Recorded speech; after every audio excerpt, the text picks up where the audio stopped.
we talked to some of your players, but the truth is, oftentimes you've said that when you come off of a long road trip like this, the first game back is always a real tough one. Yeah. First period obviously was a tough one for your team. What did you see from them? I thought the second period was even tougher. First period was slow, but second period I thought we made some goofy plays. It felt like our brains were in the mud somehow, plays that I haven't seen in a long time, playing east-west. And after the second period, we just regrouped and we talked about how we're going to play that only the third period and making sure we stay on track and we do the right things. Playing more of a playoff kind of game, getting the puck out, getting the puck deep, knowing who you're playing against. They have two very good lines that can make you pay the price if you turn pucks over, and thought we did a good job in the third period. What did you see from Michael Spacek? Obviously, he spent some time up with the Jets, didn't get into any games, so you knew he was probably going to be a little rusty coming in. Threw him on that second line to play with Christian and JC. So what did you see from him tonight? Well, I thought he had a good start, but then you can practice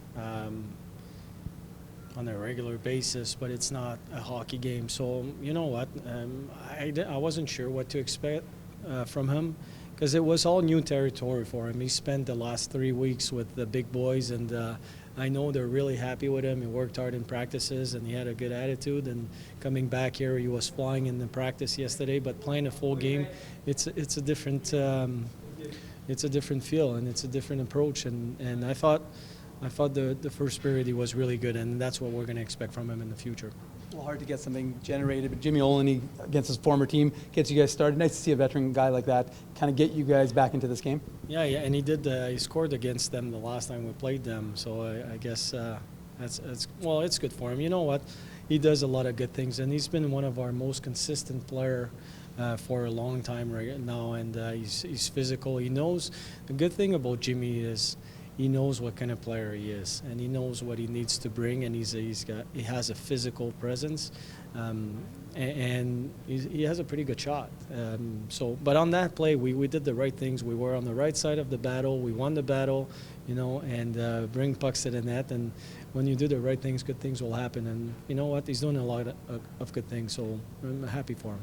Leon Gawanka had a really strong game today, and there's been that rotation of defensemen, younger defensemen going in and out of the lineup and such. And do you like the fact that it creates a competitive edge in the sense that you're really working towards to get into the lineup? Yeah, for sure. That's one part of it. Earning your ice time, earning your game time, but it's also a function of it. Honestly, it's the numbers that we had. Sure. Right now, we don't have those numbers, so we get to play those guys. But during the process, the good thing I can tell you, or the right thing I can tell you, is those guys kept a real good attitude, and they worked really hard in practices, and they were involved in the meetings and stuff like that. So their minds were right, and we know their potential. Sorry. So, but I mean, Leon, every time he's played, not too many bad games. He's a solid prospect for us. You talked a lot about Christian Vestlund, who's kind of hit a different gear. I mean, at least statistically, he's been able to get more points and such like that.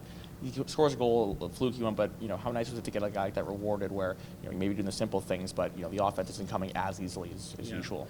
Yeah. So that goal is the goal scorers will score those goals, and it seems like it shouldn't be getting in, and it does, and those guys find a way to score those goals. It's work in progress for Vess. He's doing all the right things. He's working hard in practices. He's asking the right questions.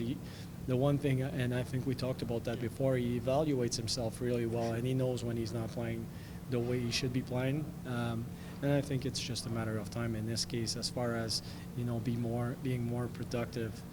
He can score some goals. We know that. We want to see him being productive 5-on-5 as well.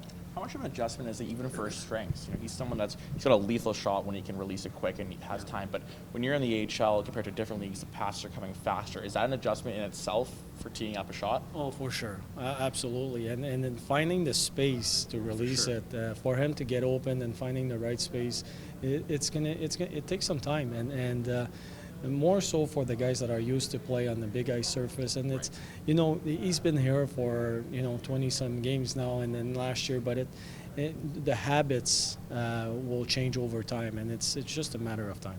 Awesome. Mikel Burden, 3-1, goes for it. Yeah. Did you think it was going to go in? And Yeah, were you a little nervous when you saw it? No, not at all. We like 2-goal lead. That's the right time. It's gonna work at some point. It came close. The bench got excited. We thought it was going in from the bench, but it didn't. But it was the right thing. You like Skylar McKenzie's a little bit of an aggressive play, but he seems to be finding a little more confidence putting that puck into the net. You know what? That line has been really good. I thought that was our best line tonight.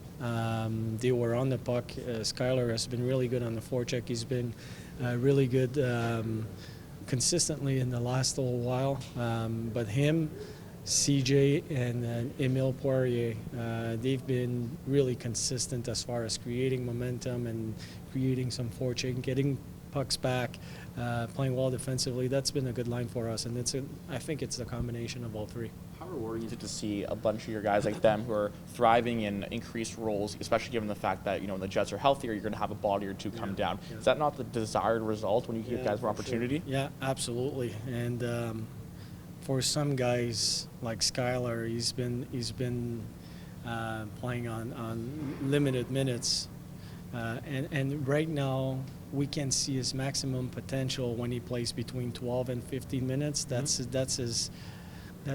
We know that's when he can be really effective. Less than that, it's hard for him to get going. More than that, he's going to get stronger and faster for a longer period of time. So, but you know what? Him and Cole Mayer did a fantastic job for us on the second. We can call it the second line. Being called upon. I mean, those guys, when you give them a chance and they take advantage of them, then you know that you have options. Do you have an update on Sam Niku? He's missed his 4th game in a row. Yeah. So we were, what we knew was that he was a day-to-day. And now coming back, seeing our doctors, it's going to be between 2 and 4 weeks. Was it an upper body injury? Yes. And do you have an update on Captain Peter Stojkovic? Yeah, well, Stoyo, it's a daily process. We evaluate him and monitor him on a daily basis. He's just not feeling right. So we're going to see where it's going to go, but right now he's just not feeling right.